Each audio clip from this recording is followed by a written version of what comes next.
Hello guys man. Miनिनानै थैनोसै आं मिथिबाय दा दिनै नोंथांमोननि सिगाङाव एमएस जक्स इउटिउब चेनेलनिफ्राय फिन खनसे फैफिनलायबाय नै दिनै सानडे स्पेशल माने रबिबार जेबो खामानि गैयैखाय बुरिजों आंजों नै दुब्लि बारियाव ना गुरनो फैदों माने हिन्जावा ना बोननो गोरोंथार माने ब्लग ओरैबायदि घटना जादों आरोखि ना ब्लग लाफुबाय थानायावनो एकदमबारे मा होननांगोन बेखौ जिबौआनो अयथासार गिदिरमोन आरोखि ना खारनानै सानजों थैनोसैमोन बोराय बुरि नायलांबाय थादो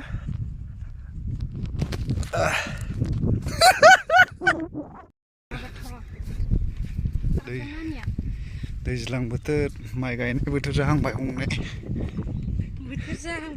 माबा माइ गायहांबाय जोंहा दाबो गायखाङाखै नामा जे गायथ'वाखै ट्रेक्टर गाज्रि जानानै दं जोंनिया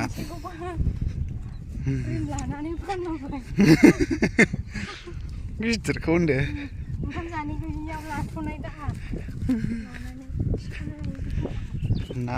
ना गुरनो थांनो नागिरदों जोङो औ मालाय जागायजेनबायबो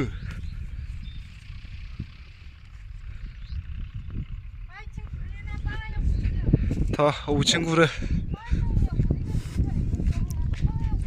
औ गुरगासिनो मालाय जोङो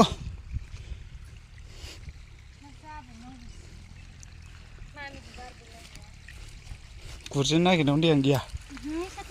हनै औ नै खम गुसुलै दैया जिरना मामुलि गुसु नङा नै बाव ना गुरनो फैदों जोङो नै नाखौलाय माथो नुवाखैसै र'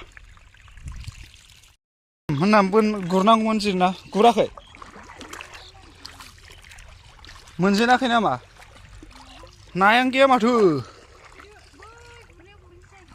अबाय दहाय नुहुरजेननायाव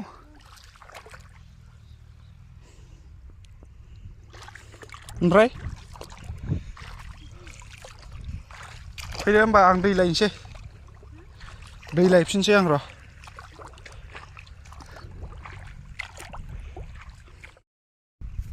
माजे फोरा बेसे बुरजा मोनखो गुरजेननाया नायानो गैया जों गुरनो फैनाय जायगायाव बै मानसि गुरनायाव थांसै आरोखि ना बैयाव गुरगासिनो दं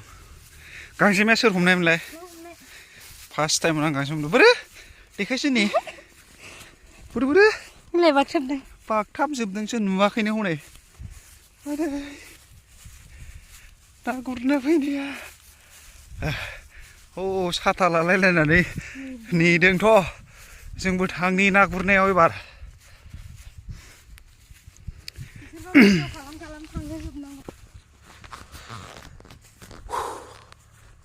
गुरबाबो मोनासै दाबसे जायगाखौ सोलायफिनसैलाय मानसिफोर गुरनायाव थांगासिनो दङ खस्थ' दै लानानै होग्रा जाफैलायदोंना आं साथा हमग्रा जाफैलायदों उन्दै गारबोलायनानै नायलांबाय थादो मारै मोनो मालाय बैस्रा हायखांदों आरो सोदों जों बहायनो सेलायहैनो नागिरदों नङा होमबा जेरना मानिया जों सेलायहैगोन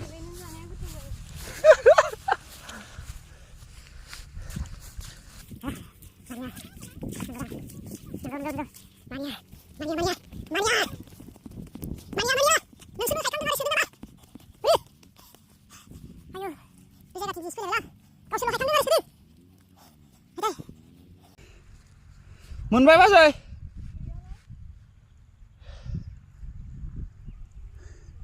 गुरदु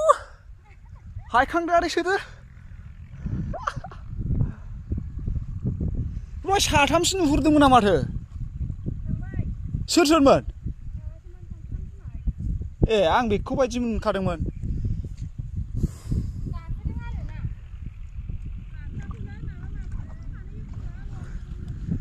नायानो हाबथ'खायाखै दालांलै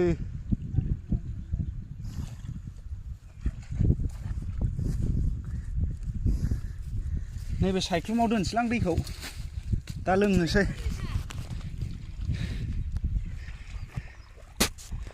आंना एन्जर जागायबाय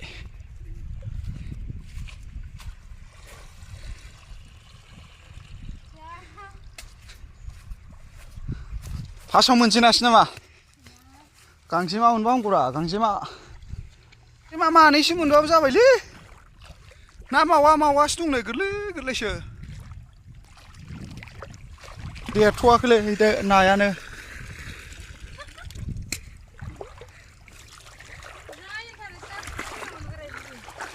गैया बिमा गुरनायखौ नेग्रा बुरजा बेसे मोनखो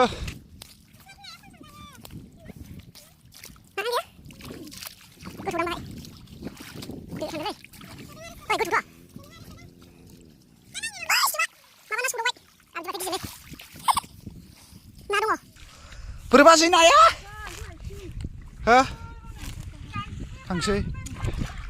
वा मावा फिसा मोनबायथ' गुरनो गोरोंथारलै बाजैमोनहा बोरो ए दाबो गाराखै आं हमनाय गांजेमाखौ सख'दोंसो नोङो गार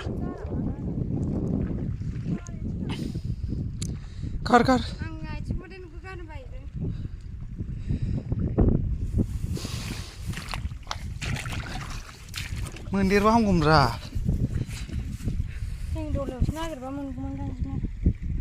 हा सुगुलायबाय एसे बाथोन फिसासो थांसै बै आफाङाव मोनगोनदां बैयाव दिनै लाखि गैया नामारा अबेनिफ्राय गुरबो आब'मोना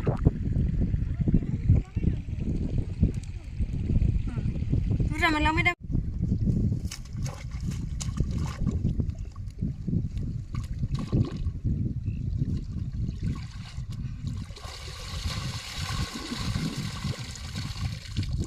मोनदों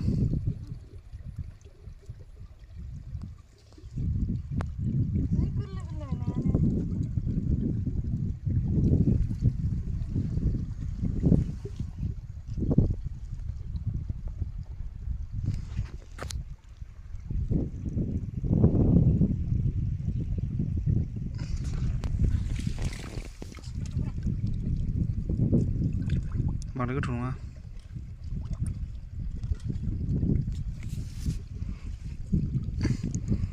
सिम मानसि बैयाव गुरगासिनो मामा बुरजानियाव गुरदों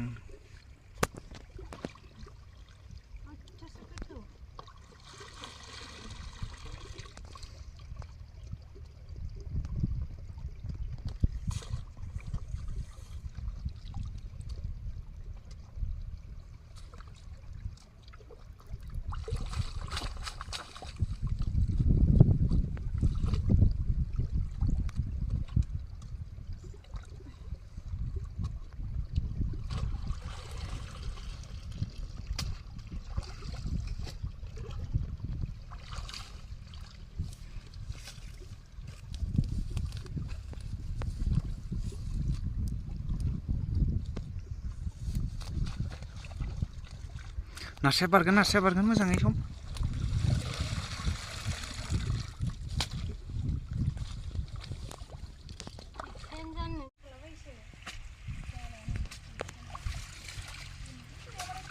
मोनबाय नामा बेसे बुरजा मोनथारखो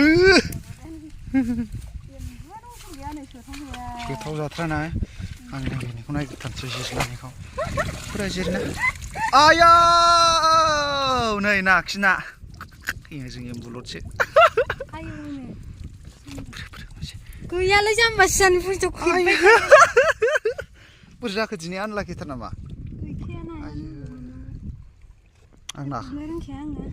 आं नाखौ रागा जोंबायलै आंनि आदै बाथोन जानो मोनबानो जाबाय माथो खखायावबा नाङोलाय एसे दाबो मोनखाङा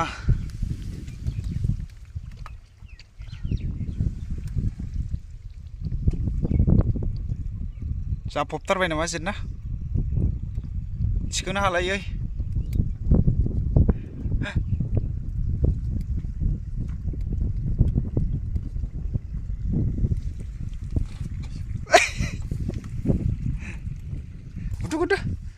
गाग्लि चक्लुम not ba embulur jeb जायगायासो बरिया नुदोंलै एसे नारि मोखां जानानै गुरलाय नोंखौ मोजां खेबनां फट'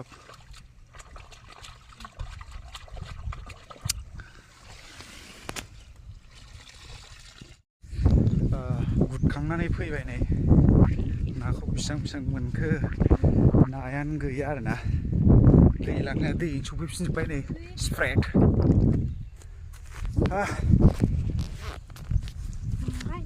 मेंबाय नामा नावलाय एसे ना गुरग्राया गुरो जेखाइ गोजा खबाइ गोजासो थांजोब्बाय गैया रोनाव हैदों ओरैनो सान्दुं गोसा सान्दुं खामनो थांनाय आबै गैया हायदाय इन्ट्रेस्टल' लाहैबाय दसे जेखाइजों गोरोंखासो जेखाइजों गुरफेरानो मालाय मैगं खादाजोंसो गुरखायो आङो नायालाय नोगोद गिदिर दावदोंमोन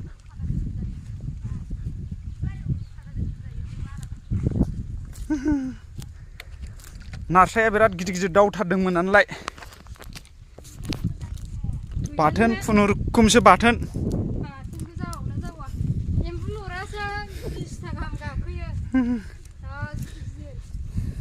ओमफ्राय ना सोदो ना बख'दो बेखौ गारहरनानै ना मावा फिसा दहाय जिबौआ बावनोमोन नै एम्बुथिंबो सोना लाबोजोब्बाय आं जिबौ होनबा बावनोमोन बार गिदिर जिबौमोन बेवहाय उल्थां फाल्थां जालांखांबाय जोङो हाबफैजेनबा बेनो जिबौ फैग्राया दहाय बावनोमोन जिबौआ गिदिरथारमोन नै बावनोमोन फाल्थाब जालायलांखाबाय बिगुरा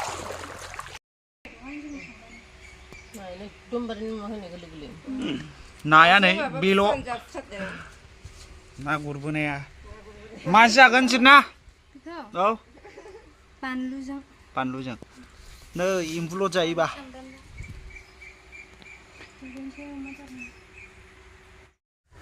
आच्छा बिदिब्ला दिनैनि ब्लगा बेखिनियावनो फोजोबनोसै बोथोराबो गरम नालाय दसे सम ना गुरहैदोंमोन आरोना आयै गोलोम सोमथाबबोजोबबाय बयनिसिमबो खुलुमबाय नमस्ते जय हिन्द